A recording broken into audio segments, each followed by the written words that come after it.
Hello, good morning. तर सकाळी ना मी चाय घेऊन चाललेली इथे आमच्या इथे ना ग्राउंडमध्ये मसालेवाले काका आलेले मसाला विकण्यासाठी. तर त्यांच्यासाठी मी त्यांच्या मुलासाठी आणि त्यांच्यासाठी चाय घेऊन चाललेली. आणि मग इथे आणलेली मच्छी, बरीच मच्छी आणलेली. कोलंबी होती, परत माकुल पण होते, शिंगाल्या पण होत्या. तर बरीच सारी मच्छी होती आणि आजीला बसवलेली साफ करायला. जेवण पण बनवायचं होतं, तर तिला सकाळी सकाळी त्या कामाला जरा बसवलेले आणि ती बिचारी मस्तपैकी साफ करत होती. मांदेली पण होती आणि मी मांदेली वगैरे तळायला घेतली.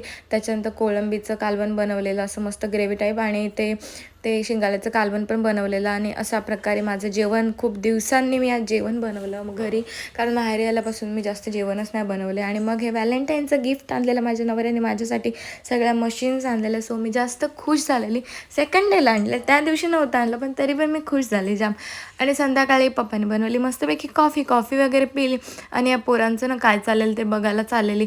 2-3 दिवस कंटिन्यू माझ्या ब्लॉगमध्ये तुम्हाला दिसत असतील आमच्या वळीतली सगळीजण पोरं, त्यांचं काय चाललेलं. मी पण त्यांच्यासोबत अशी टाईमपास करत होती. आणि व्हिडिओ ना हल्ली त्यांना व्हिडिओ द्यायला जास्त आवडतं, हाय बाय करत असतात. तर मी पण त्यांना थोडंसं घेतलं आणि ते मला पेरू आणलेलं सेस्ट आणि खायला कापून. तर सगळीजणं घेत होती, तिला काही ठेवलंच नाही. आमचं सगळ्यांचं खाऊन चाललेलं. आणि मग रात्री गेलो आम्ही चायनीजला.